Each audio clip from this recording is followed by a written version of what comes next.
Welcome back once again. اور doctor صاحب آپ کی طرف آتے ہیں. آئی ایم ایف نے مارکیٹ بیس جو ڈالر ریٹ ہے اس کا مطالبہ کیا ہے جس کو اب تک ہم دیکھ رہے ہیں وزیر خزانہ مزاحمت کر رہے ہیں اور مارکیٹ میں ڈالر 260 ہے, 34 روپے زیادہ ہے انٹر بینک سے. تو یہ جو فرق ہے اگر تو یہ 260 پر آ جاتا ہے, آپ کے خیال میں اس کے اثرات کیا ہوں گے؟ مہنگائی کی صورت میں اثرات بھگتنے ہوں گے, سود کی ادائیگیاں بڑھ جائیں گی, اور کیا یہ جو سیاسی حکومت ہے یہ برداشت کر سکے گی؟ صدف تھینک یو. اب آپ نے مجھے کچھ منٹ دینے ہیں جس میں میں نے ابھی ایک پرچہ پاکستان پر لکھا ہے جس کا نام ہے اسٹیئنگ الائیو. پاکستان کو کرنا کیا ہے؟ دیکھیں, ایک تو ہم نے یہ رکھا کہ آئی ایم ایف میں جانا ہے جس میں یہ market based exchange rate movement, کچھ الیکٹریسٹی کی قیمتوں کا تعین, کچھ گیس کی قیمتوں کا تعین, یہ سارے کام آپ نے کرنے ہیں. کچھ tax to G D P ratio کو آپ نے دیکھنا ہے. دیکھیں, یہ آسان میجرز ہیں. یاد رکھیے کہ آئی ایم ایف آپ کو ایک پرائسنگ چینجز کر کے آئی سی یو سے نکال کر واپس لے آئے گا. آپ کو یہ تو معلوم ہے کہ آپ کو 30-32 ارب ڈالر چاہیے, پر ان کو اکٹھا کرنا بہرحال ایک فزیکل آپریشنل کام ہے جو آپ نے 6 ماہ میں کرنا ہے. اگر آپ یہ نہیں کریں گے تو جو انفلیشن کی ہٹ پاکستان کو لگے گی, اگر آپ کی شارٹ فالز ہو گئی چیزوں کی, آپ نے ابھی تھوڑی سی ویٹ کی شارٹ فال دیکھی ہے, آٹے کی قیمت 65 روپے سے 150 روپے ہو گئی ہے.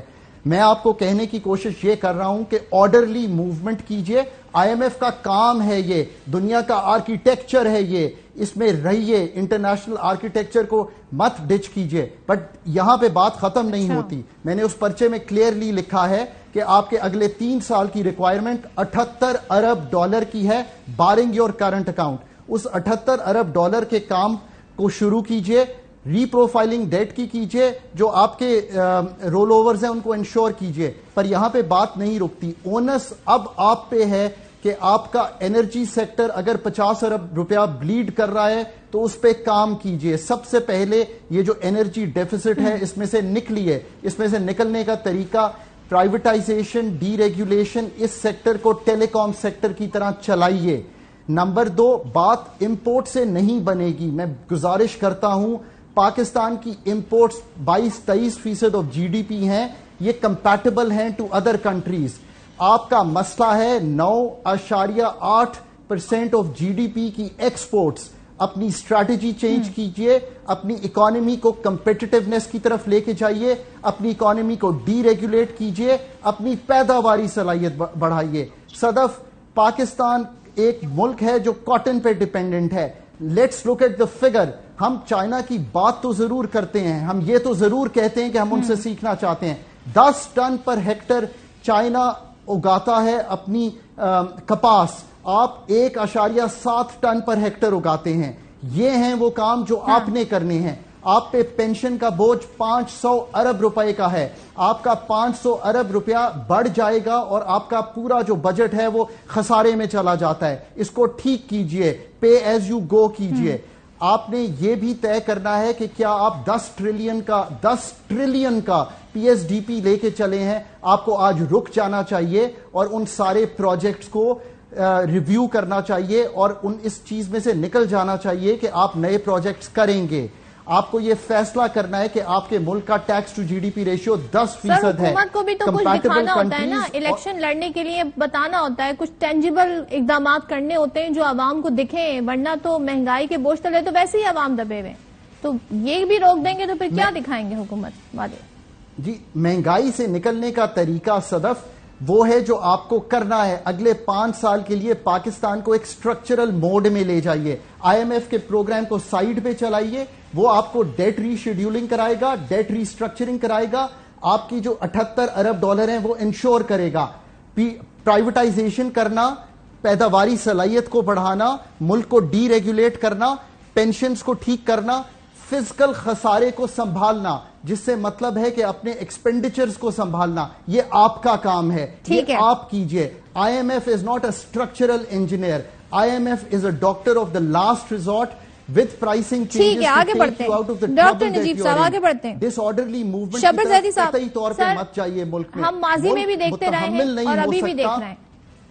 بالکل ڈاکٹر صاحب کی آواز, آپ کا پوائنٹ آ گیا. شبر زیدی صاحب, ہم ماضی میں بھی دیکھ رہے ہیں, اب بھی دیکھ رہے ہیں کہ آنے والی حکومت جو ہے وہ پچھلی حکومت کو ذمہ دار ٹھہراتی ہے. جب اعداد و شمار سامنے آتے ہیں تو پتہ چلتا ہے جی موجودہ حکومت نے اتنے قرضے لے لیا, ابھی جو اسٹیٹ بینک نے بتایا اس حکومت کے بارے میں.